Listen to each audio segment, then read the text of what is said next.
Welcome to another edition of Talking Models. Today, we're going to look at Shadow Creations' new release, Jeepers Creepers. Sculpted by the God-gifted hands of Mark Van Tine, and is currently available through Shadow Creations. I'm going to talk a little bit what I did to bring the creeper to life. Some of you may say, why did you do that? This guy's vicious. He is, and he's unstoppable. Every 23 years, he gets to eat. Let me do the math. 2020 could be the year. Oh man. If you haven't seen this movie, do yourself a favor. It's a pretty good movie. This guy is pretty creepy. No pun intended. Jeepers Creepers. So let's take a look at the kit. This is a beautiful kit. You get the creeper axe held high, ready to take off somebody's head. If his head is damaged, he always needs a replacement. So he could be looking for you. Boom. You can see that Mark captured his face, that grimace, those teeth, those eyes, all the wrinkles, the claws on the sides of his lips area, above his eyes areas to the side. You can see that Mark captured his coat beautifully. All the folds. I mean, this whole piece just is one fluid motion of action. Mark's totally hit a home run with this one. You can see that you have the shirt that he had in the film, the dirty shirt with the holes. You've got the beautiful truck that he drove around, beating you. Just beautifully, beautifully done. You can see there's just so much in this kit. You've got the wheels on the truck, the windows, the hubcaps, the grassy area, the dirt along the sides, and the back, it's just a bomb. You've got the cover of the movie from the first film on the back with the eye peeking through the skin that's all sewn together. And you get the creep hair, the white creep hair to put on the back. You remember he had that white mane that dangled from him and blew in the wind. Of course, you've got his hat that he wore. So much beauty. Mark's captured it all. So what I'd like to do today is talk to you a little bit about what I did to bring this one to life. Are you ready? Here we go. I started by priming the figure and the base with Styrolrez Black from Badger. I decided to start with the base because I was a bit intimidated by the truck. I had never attempted weathering something to this extent. So here we go. Over the black primer, I deepened the truck with Freakflex Body Bag Black. Up next, I began building up the greens on the truck with the Garage US Dark Green. The truck was green in the film, but it had much rust and different coloring on it, so I figured starting it with that dark green was a good starting point. Now begins the process of weathering the truck like we've seen in the movie. I began placing the rust patterns on the truck using Garage US Transparent Red Oxide. I then highlighted the truck using Garage US Light Green, just kind of sporadically went around the truck. If you remember, again, it's got many different layers of green. I wanted to deepen the rust patterns on the truck, so I used Garage US Trans Burnt Sienna and just kind of accented over the transparent just to give it a redder, rustier look. I then came in with some Garage US Trans Mars Red to balance out the rust patterns. And once again, I came back in with the Garage US Red Oxide and highlighted the center areas on the rust patterns. At this point, I moved to the windows on the truck and shot them with some Freakflex Body Bag Black. Now it was time to quiet everything down with some Iwata Transparent Black. So pulling out the Freakflex Nair Black, I tinted the windows and the tires. Now I decided to move on to the ground area of the base and started with Freakflex Body Bag Black. I once again deepened the blacks on the ground area. Came in with some Garage US Tie-In Brown and laid down the base color on the gravel and dirt. I then began to start shading the ground with Garage US Transparent Dark Brown. Once I had some shadowing in, I simply decided to dry brush the dirt area. So I pulled out some Delta Cream Coat Dark Brown Marin Fonts Cafe Obscuro. Yikes on that name.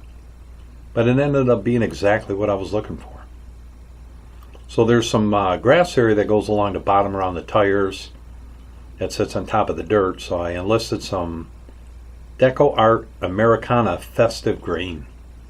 And I simply dry brushed all the grass areas. Then of course I like to bring that down a little bit because, like the name, it's very festive. So I decided to shade the grass with some Garage US Transparent Medium Green. Next up, I moved over to the tires.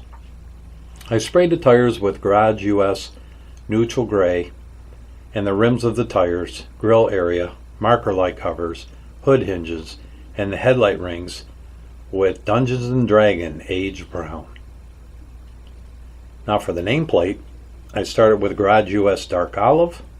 Give me a nice little contrast with everything else. I still wanted to keep it green because of the grass area and rolling into that front base plate, so I wanted to keep it same color-ish, if you will. For the Jeepers Creepers name, I pulled out some Freak Flex Cursed Earth and simply painted in the letters. Then I came in with the Garage US Transparent Medium Green and quieted it all down with some Awada Transparent Black.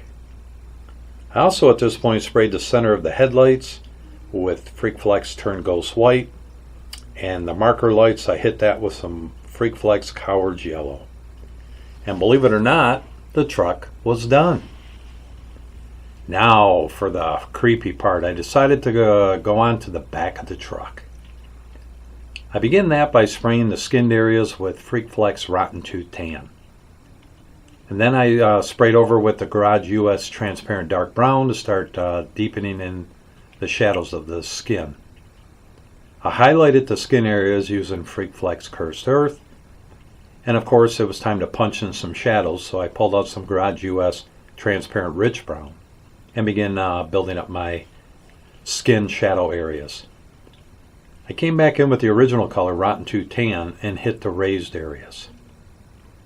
Once again it was time to deepen the shadows, so I pulled out some Garage US Transparent Dark Brown and started building up the shadow areas again on the skin. Of course, it was time then to pull up my trusty Transparent Black to quiet everything down. I still wanted to do a little bit more shadows on this just to kind of give it an aged and dirty look, so I came back in with some Garage US Transparent Burnt Umber and continued just simply punching up the shadows. And once, of course, I had all that done and liked what I had going, I came back in with the Cursed Earth and hit just the edges of the skin. And of course, you want to remember it's a process going back and forth with all your colors until you get the desired effect you're looking for. So with the skin area done, it was time to focus in on the eye. I began with spraying it with some Freak Flex Mossy More Brown on the eye area. I wanted to just kind of build up that brownish look that the creeper had. I then sprayed the eye area with Garage US Black Green, and then hit the eye area again with some Freak Flex Parlor Gray. I wanted to give it that grayish brown look. So I came in then and shot the lower area with Garage US Trans Mars Red, just to have that separation from the browns until the distress look underneath his eyes. So at that point I hit the area with Freak Flex Wooden Stake Brown and the eye with Freak Flex Bleach Bone Tan. And then it came in with the stitching, and I wanted to kind of give it a dirtyish yellow, so I enlisted some Freak Flex Poisonous Plague Yellow and just hit that over the stitching. Come back in and shaded the eye area with Garage US Trans Dark Brown. And then at that point, on the last thing I wanted to do to just build up the different coloring, I rolled out some Garage US Transparent Raw Umber and shaded the eye and the stitching just to kind of give it that dirty look. At this point, it was time to add in the eye color and the pupil. I decided on blue for the eye color, so I enlisted some Freakflex Fuchsia Blue and simply painted in the eye color, leaving a hint of the black. And then, of course, for the pupil itself, one of my favorite flat black colors, I enlisted back that Body Bag Black, painted in the pupil, and at that point I hit the bottom of the eye area with Freakflex Pink Eye Burgundy. And believe it or not, the back of the truck was done. What a relief getting that truck done. So much unknown territory for me. Onto the Creeper. I base coated the Creeper with Styrolresin Black. I then hit the Creeper's coat using Garage US Jet Black. Just wanted to build up these blacks nice and deep. I then hit the arms and shirt using Freakflex Body Bag Black. I began to shadow the shirt using Garage US Dark Red, and over the black, that dark red it looks dirty. It just looks really good. Now it was time to shade that shirt. So of course I pulled out my Iwata Trans Black and began just punching in the shadowing underneath the highlighted areas of the shirt. Now I moved over to the coat. I decided to dry brush the upper portion of his coat with some Delta Cream Coat Charcoal and shaded it with Garage US Transpanes Gray. I then sprayed the coat with transparent raw umber and dry brushed the upper coat section with Delta Cream Coat Hippo Gray. And I kind of liked what I had going there. It was just nice different shading. So it's time to quiet everything down with the Trans Black, as by now you know I like quiet. For the lower section of the coat and arm, I base coated that with Garage US Tie-In Brown and shaded with Garage US Rich Brown. Then it was simply time to come back in and highlight everything. So I pulled out some Freakflex Road Rash Brown and deepened the shadow in with the Garage US Dark Brown. And last but not least, I then came in and highlighted the upper section of the coat with some Freakflex Dead Guy Gray. And believe it or not, the body was done. On to the face and the hand. I base coated the head and hand using Freakflex Dead Guy Gray.